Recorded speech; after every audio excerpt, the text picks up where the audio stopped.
Someone that just gets in your face, really likes to haunt your nightmares, is Alexa Bliss, coming out last night with her Freddy Krueger entourage. I just thought that was just phenomenal to see. You know, her and Blake and Murphy coming out as like some sort of Nightmare on Elm Street Freddy Krueger team to take on Cameron.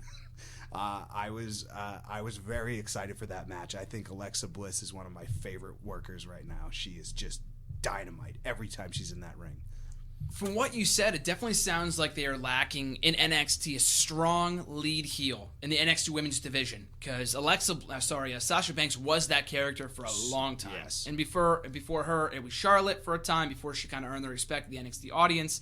So we've always had, and Summer Rae before that, so we've always kind of had this lead heel. We've been missing that in NXT for quite a while. Bayley and Carmella, we'll get to that, but to a budding friendship rivalry, if you can really call it that, I guess.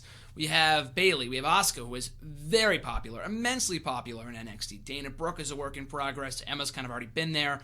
Alexa Bliss can be that character. Nia Jax is also kind of getting there, as is Eva Marie. She's a heat machine, regardless of what you think of her as a wrestler.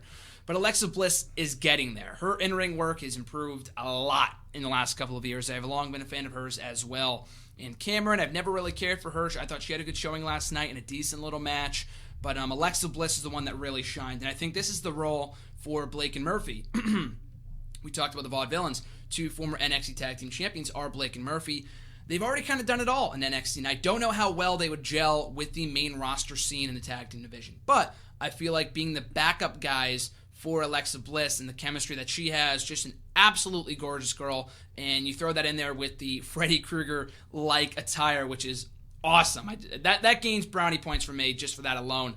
But I thought the match was decent, but I think more so than anything else was Alexa Bliss showcasing her skills as a future breakout singles star in not only NXT Women's Division in NXT, but kind of going beyond that, hopefully eventually on the main roster. She's been in NXT for many years now. I think she can have a nice little career for herself chasing after the Davis Championship when it comes time to that. When it comes time for that down the line. Yeah, and Alexa is a person, like you said, surrounded by two thugs, two real brute guys in Blake and Murphy, and she's out there to really haunt her opponents, to really hunt them, get inside of their minds, and cerebrally, use that fury that she has inside of her to attack and unleash on her opponents.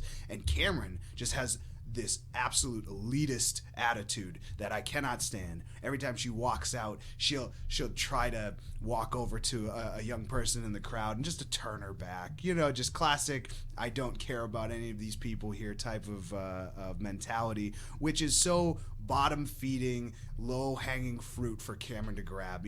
She's only out there to display one thing, that she has tenure, she has experience, and that alone should carry her to a win over anybody she's out there with. And it got the better of her last night.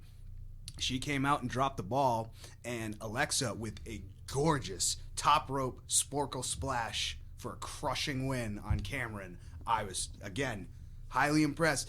I still can't tell. It may be Alexa's getting inside my mind as well, but I don't know where she falls, if she's in it just for herself, but she's not going to, backstab her way to the top, or if Blake and Murphy are going to start playing a larger role in her victories, which I don't think that she needs them to do that.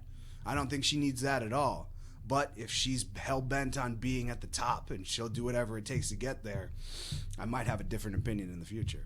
Do you think that with the win last night and facing up against and going up against the fellow narcissist in Cameron, that Alexa was trying to endear herself to the NXT universe, or was she just establishing that it's every woman for herself in NXT? She's the show, and I think she believes that she's the show, and if all eyes are on her, clearly Blake and Murphy's eyes are on her, like they're elevating her like she is the biggest deal. So she does not need to concern herself with the ego of what people might think of her, whereas Cameron very much does. And that's why I think it's all gray area with, and blurred lines with Alexa Bliss. You don't quite know if she's on your side, but you know that she's got a fury that you can trust.